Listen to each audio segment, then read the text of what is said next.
Sahihul Bukhari diceritakan oleh Abbas bin Abdul Muttalib bahwasanya dia bermimpi melihat kepada Abu Lahab. Bagaimana keadaanmu? Dia mengatakan, aku diseksa kecuali pada hari Itsnin. Diringankan seksa oleh Allah Subhanahu wa taala karena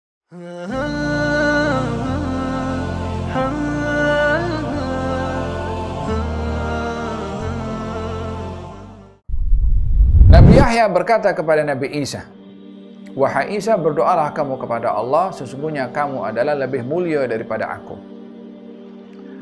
Kata Nabi Isa mengatakan, kamu yang berdoa, karena kamu yang lebih mulia daripada aku. Kata Nabi Yahya mengatakan, bagaimana aku lebih mulia daripada kamu, sementara kamu adalah Ruhullah? Kata Nabi Isa mengatakan, kamu lebih mulia daripada aku disebabkan oleh kerana kamu ketika dilahirkan, Allah Subhanahu wa taala yang mengucap tahniah kepada kamu. Tapi aku ketika aku dilahirkan, aku yang ucap tahniah untuk diriku sendiri. Macam mana? Nabi Isa saat dilahirkan, Assalamu alayya, selamat sejahtera untuk saya.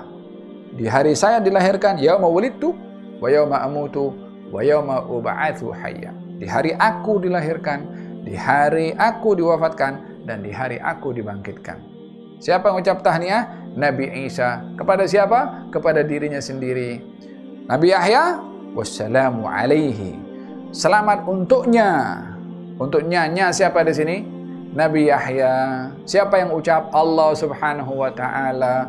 Allah ucap tahniah atas kelahiran Nabi Yahya. Nabi Isa ucap tahniah atas kelahirannya Nabi Isa, kelahirannya sendiri-sendiri. Kelahiran Nabi Muhammad, tak boleh kita bergembira dan ucap tahniah pada hari kelahiran Nabi Muhammad SAW dengan salawat kepada Nabi, dengan berzikir, dengan membaca sirah Nabi, dengan memuji kepada Nabi. Kesemua itu adalah bahagian daripada ucapan selamat kepada Nabi Muhammad SAW.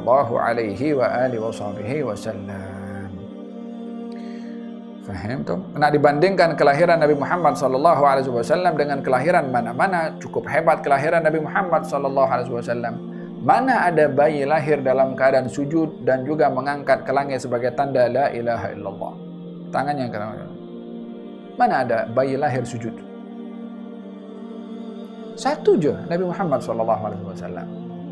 Mana ada bayi dilahirkan pada malam kelahirannya, ibunya melihat ada cahaya yang menerangi istana Kisra di Persia atau istana Busra di negeri Asyam. Nabi dilahirkan di Mekah, cahaya boleh sampai ke Syam. Berapa jauh antara Mekah dengan Syam? Yang cerita ini Nabi sendiri.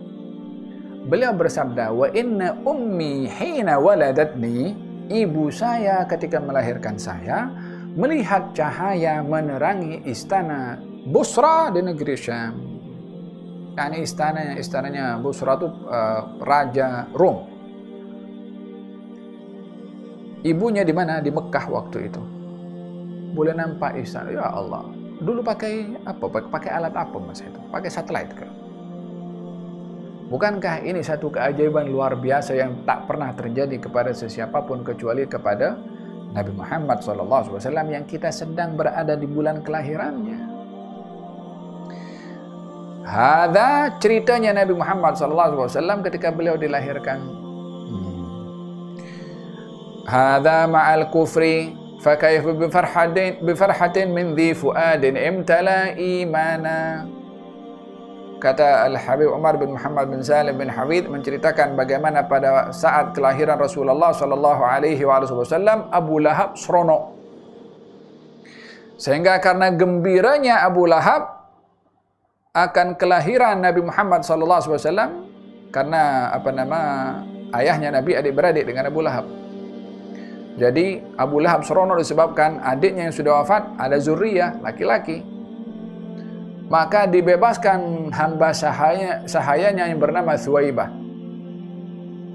Suwaibah, hamba sahaya Abu Lahab, dibebaskan. Apa sebabnya? Suwaibah yang beritahu Abu Lahab, istri kepada saudaramu, yakni Siti Aminah, melahirkan anak laki-laki. Maka Abu Lahab seronok. engkau bebas. Dibebaskan Thuwaibah. Apa sebabnya Thuwaibah dibebaskan? Karena Abu Lahab gembira dengan kabar gembira yang disampaikan olehnya karena lahirnya Nabi Muhammad SAW. Gembiranya Abu Lahab hatta dalam keadaan kufur, hatta dalam keadaan namanya ditulis dalam Al-Quran, tabbat yada abi lahabin wa tab, celaka kedua tangan Abu Lahab. Allah turunkan Quran yang memberitahukan bagaimana Abu Lahab dihukum, diazab oleh Allah Subhanahu wa taala dan dicaci oleh Allah Subhanahu wa taala. Abbas menceritakan, Abbas saudaranya, dalam Fathul Bari, Sahihul Bukhari diceritakan oleh Abbas bin Abdul Muttalib bahwasanya dia bermimpi melihat kepada Abu Lahab. Bagaimana keadaanmu? Dia mengatakan, aku diseksa kecuali pada hari Itsnin diringankan seksa oleh Allah Subhanahu wa taala karena gembiranya aku dengan kelahiran Muhammad. Hada ma'al kufri.